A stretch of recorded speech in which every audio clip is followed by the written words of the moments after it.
Ibu hamil merupakan seseorang yang mengandung, dimulai dari proses sel telur dibuahi sel sperma hingga menjadi janin.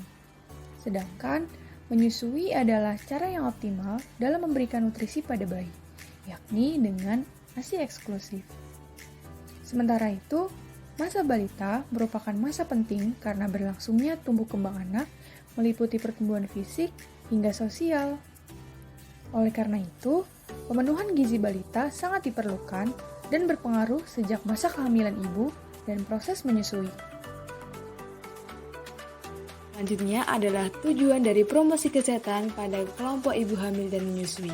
Nah, secara umum tujuan promosi kesehatan adalah meningkatkan kemampuan baik dari individu, keluarga, kelompok, dan masyarakat agar mampu hidup sehat dan mengembangkan upaya kesehatan yang bersumber masyarakat, serta terwujudnya lingkungan yang kondusif untuk mendorong terbentuknya kemampuan tersebut. Nah, pada kelompok ibu hamil dan menyusui akan berakibat pada yang pertama, meningkatkan pemahaman, sikap, dan perilaku ibu hamil dan keluarganya dalam menjaga kesehatan ibu hamil dan kesehatan anak. Yang kedua, meningkatkan wawasan tentang dinamika ASI baik pada ibu hamil maupun ibu pasca melahirkan sehingga menciptakan keberhasilan menyusui. Dan yang ketiga, meningkatkan derajat kesehatan pada anak usia balita dan mencegah terjadinya stunting. Di sini saya akan menjelaskan mengenai permasalahan populer yang dapat terjadi pada ibu hamil dan menyusui. Permasalahan populer pada ibu hamil diantaranya yakni yang pertama, angka kematian yang tinggi. Kematian pada ibu hamil dapat terjadi lantaran ada indikasi lazim atau faktor medis, seperti misalnya keracunan kehamilan dan infeksi. Namun ada faktor lain seperti masalah perekonomian serta rendahnya perhatian laki-laki terhadap ibu hamil dan melahirkan. Yang kedua ialah perdarahan yang dapat terjadi selama kehamilan, selama persalinan, atau setelah persalinan.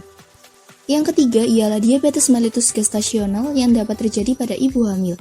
Masalah pada bayi yang ibunya menderita DMG ialah kelainan bawaan, makrosomia, hipoglikemia, hipokalsemia, hiperbilirubinemia, sindrom gawat napas, dan kematian janin.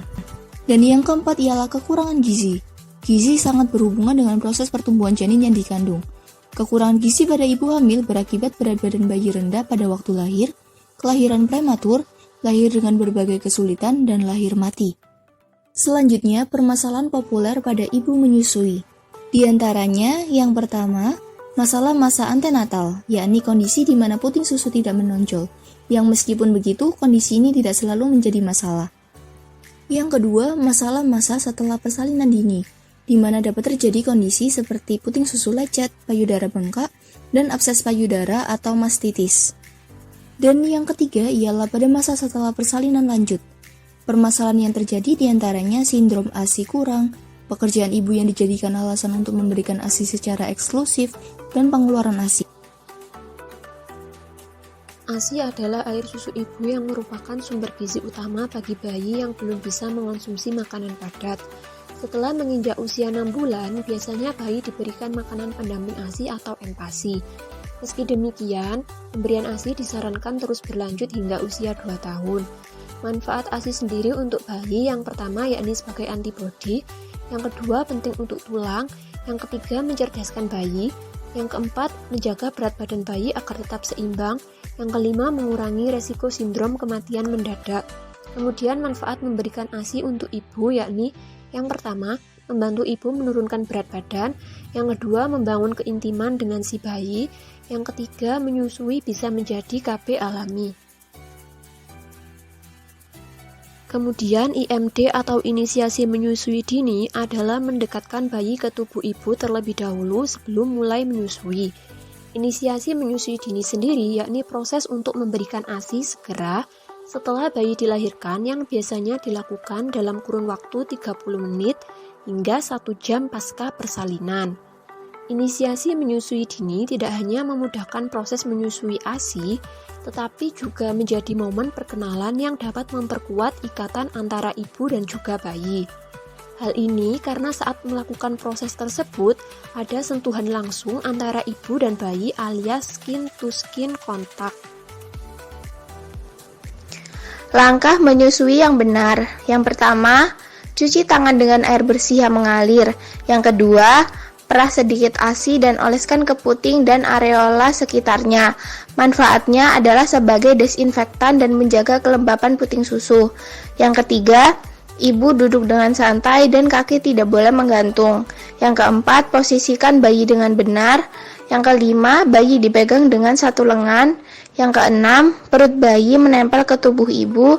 Dan yang terakhir, mulut bayi berada di depan puting ibu.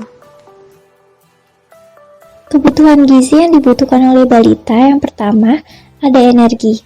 Berdasarkan hasil angka kecukupan energi tahun 2019, angka kecukupan energi untuk anak usia 6-11 bulan adalah sebesar 800 kilokalori per orang per hari.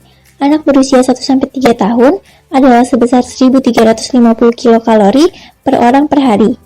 Sedangkan untuk anak berusia 4-6 tahun adalah sebesar 1400 kilokalori per orang per hari. Yang kedua adalah karbohidrat.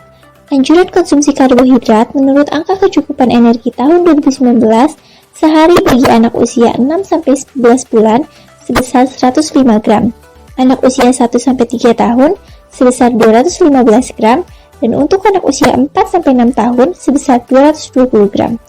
Yang ketiga ada protein. Kebutuhan protein menurut angka kecukupan gizi tahun 2019 yaitu untuk anak usia 6-11 bulan sebesar 15 gram, anak usia 1-3 tahun sebesar 20 gram, dan anak usia 4-6 bulan sebesar 25 gram. Yang selanjutnya yang keempat yaitu lemak. Angka kecukupan lemak untuk anak usia 6-11 bulan sebesar 35 gram, usia 1-3 tahun sebesar 45 gram, dan anak usia 4-6 tahun sebesar 50 gram.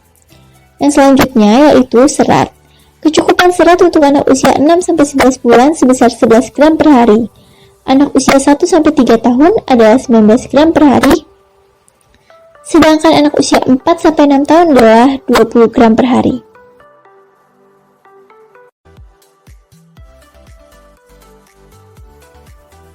Memenuhi kebutuhan gizi anak tidak hanya ketika ia mulai empasi, tetapi juga ketika sudah masuk usia balita. Semakin besar, balita sudah mulai mengerti makanan yang ia sukai dan tidak. Di masa ini, ibu perlu mencari cara agar anak tetap mau makan dengan gizi dan nutrisi yang baik untuk balita. Mengonsumsi makanan seimbang yang terdiri dari nasi atau sumber karbohidrat lainnya, berbagai jenis sayuran, buah-buahan, dan lauk pauk yang mengandung cukup protein. Tidak ketinggalan, meminum segelas susu juga penting, namun tidak hanya sebagai sumber kalsium. Manfaat gizi seimbang pada balita tentu saja sangat banyak, yaitu akan membuat tumbuh sehat, perkembangan otak yang sempurna, daya tahan tubuh kuat, kesehatan gigi dan mulut terjaga. Apa yang terjadi jika gizi balita tidak terpenuhi? 1. Kemampuan motorik balita akan mengalami keterlambatan. 2. Daya tahan tubuh balita akan menurun. 3. Terhambatnya pertumbuhan fisik dan otak dari balita. Menurut WHO, ada berbagai permasalahan yang timbul ketika anak mengalami kurang gizi, yang meliputi berat badan kurang atau underweight, kurus atau wasting, pendek atau stunting, serta kekurangan vitamin dan mineral.